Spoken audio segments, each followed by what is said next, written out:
दोस्तों नमस्कार। इस वक्त लॉकडाउन और कर्फ्यू शबाब पर है। प्रधानमंत्री ने 20 लाख करोड़ की घोषणा भी की, मगर बेहद अफसोस की बात है कि प्रवासी मजदूरों के लिए न राज्य सरकार न केंद्र सरकार दोनों ने ध्यान नहीं दिया। प्रवासी मजदूर आज भी अपनी परेशानियों से जूझ रहा है।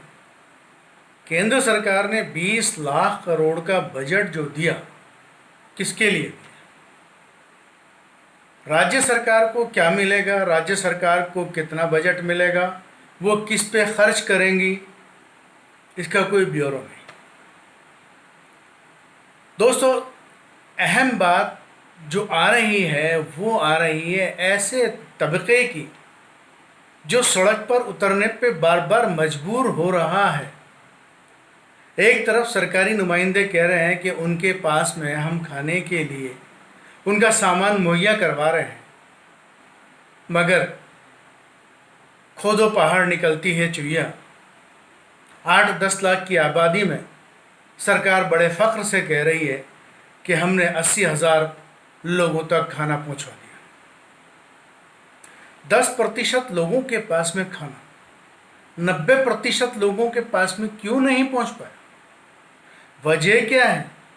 जब हमने प्रवासी मजदूरों से जानकारी ली तो हज़ारों की तादाद में सड़क पर नजर आए, छोटे छोटे मासूम बच्चों को लेकर रात के उसमें अंधेरे में निकल पड़े। उनसे पूछे जाने पर उन्होंने बताया कि कितने भी दिन लग जाए, कम से कम घर पहुँच कर के सुकून से तो रहेंगे। यहाँ हमारे को किराया देना पड़ रहा है, यहाँ हमारे पास खाने के लिए व्यवस्था नहीं है, खाने के लिए कोई सरकार पहुँचा नहीं रही है, तो यहाँ भूखे मरने से बेहतर है कि रास्ते में चल कर के भूखे मर जाएं, या तो घर पहुँच जाएंगे या भूखे मर जाएंगे। कोई साइकिल पे अपनी पत्नी को लेकर के जा रहा है, तो कोई बच्चों को पैदल अपने साथ लेके जा रहा है।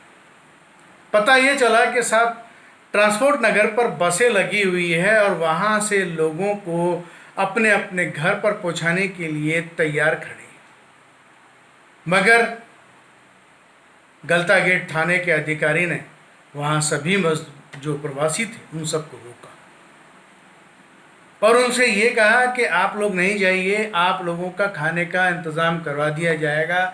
जब प्रवासियों मजदूरों से मालूम किया तो उन्होंने कहा कि पिछले 1.5 महीने से हमारे पास में सिर्फ आश्वासन के अलावा कोई खाना नहीं आ रहा। थाना अधिकारी के पास में 2-3 मरतबा जा चुके हैं, लेकिन उन्होंने भी आश्वासन दिया और अब भी आश्वासन दे रहे हैं। कब तक भूखे मरेंगे, कब तक बच्चों को भूखा मारेंगे? राज्य सरकार, केंद्र सरकार आंखों पर पट्टी डालकर, कानों में तेल डालकर, रुई डालकर बैठी हुई है। आखिर इन मजदूरों को अपने घरों पे क्यों पहुंचाने के लिए तैयार है? क्यों नहीं पहुंचा रही है राज्य सरकार और केंद्र सरकार इनको मजदूरों को अपने घरों पर? आप क्वारंटाइन की बात कर रहे हैं, जब ये पैदल चलते हैं तो कौन सा ये लोग जो है सोशल डिस्टेंस बना करके रखते हैं? कहाँ सोशल डिस्टेंस होता है? सिर्फ आप कमरे में बैठ करके, आप एसी रूम में, हॉल में बैठ करके बातें करना जानते हैं।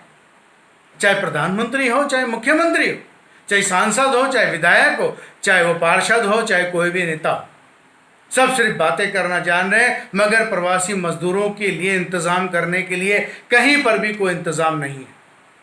ना बसों का इंतज़ाम है, ना ट्रेनों का इंतज़ाम है। आखिरी प्रवासी मजदूर जाएं तो जाएं कहाँ और रहें तो रहें कहाँ, खाएं तो खाएं क्या?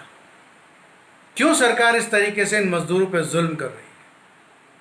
क्या सरकार की जिम्मेदारी नहीं है इन मजदूरों के लिए? विदेशों से तो आप लोगों को बुलाने की तैयारियां कर रहे हो, क्यों? पैसा मिल रहा है। लेकिन जो आपके शहर के, आपके राज्य के मजदूर हैं, कोई ट्रेन में बेचारा 16 आदमी पिछले दिनों औरंगाबाद वाले रूट पर कट गए, तो जयपुर से जाने वाले रूट के ऊपर, यूपी के रूट पर 3 आदमी घायल हो गए ट्रक में।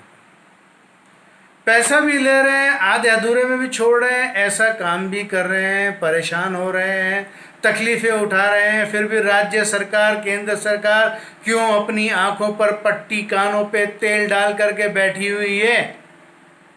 देखिए इन मजदूरों का हाल और सुनिए इन मजदूरों से।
तो क्या समस्या है? आप कहाँ जा रहे हो पैदल आप?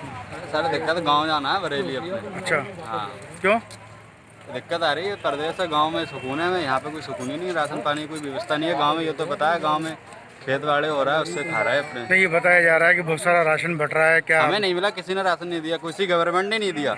अमीर लोगों उनने तो दे दिया, तो उनका हमें लेना ही नहीं है। अमीर लोगों का राशन सरकार हमें दिया नहीं, आज तक हमें नहीं दिया कोई राशन। 181 नंबर पे कॉल करी तो वो बोल देते हैं आपका राशन आ जाएगा, तो 4 दिन में फ़ोन करते हैं, हाँ सर आया नहीं, आ जाएगा। ऐसे ही बहाने हो रहे हैं बस। आपका नाम?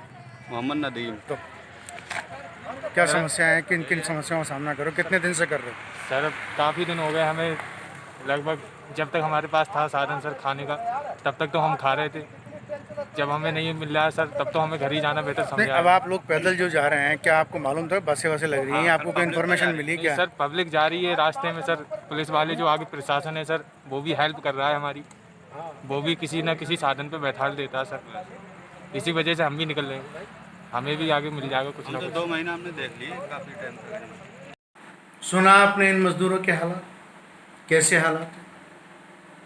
क्या राज्य सरकार इसी तरीके से, केंद्र सरकार इसी तरीके से इनको परेशान करेंगी? क्यों ट्रेन नहीं चला रही सरकारें? ट्रेन चलाना चाहिए। एक बार अपने घर पहुंच तो जाएगा इंसान। सरकार से गुजारिश है, इन मजदूरों पर ध्यान दें। आने वाला समय बहुत ख़राब रहेगा। सड़कों पे उतर गए तो आपकी सारी मेहनत ख़राब हो जाएगी। 40-50 दिन की मेहनत ख़राब हो जाएगी। सरकारों को इसके लिए गौर और फिक्र करना होगा, जब भी जाकर के इन प्रवासी मजदूरों को अपने घर तक पहुंच सकेंगे। वरना यूं ही रास्ते में कोई चलते चलते मर जाएगा, इस शिद्दत की गर्मी में, कोई प्यास से तो कोई भूख से। बेहद अफसोस की बात है कि हमारी केंद्र सरकार और राज्य सरकार दोनों पर इस पर तवज्जो नहीं दे रही। अवाम इंडिया इस चीज़ का आह्वान करता है कि आप केंद्र सरकार और राज्य सरकार इन मजदूरों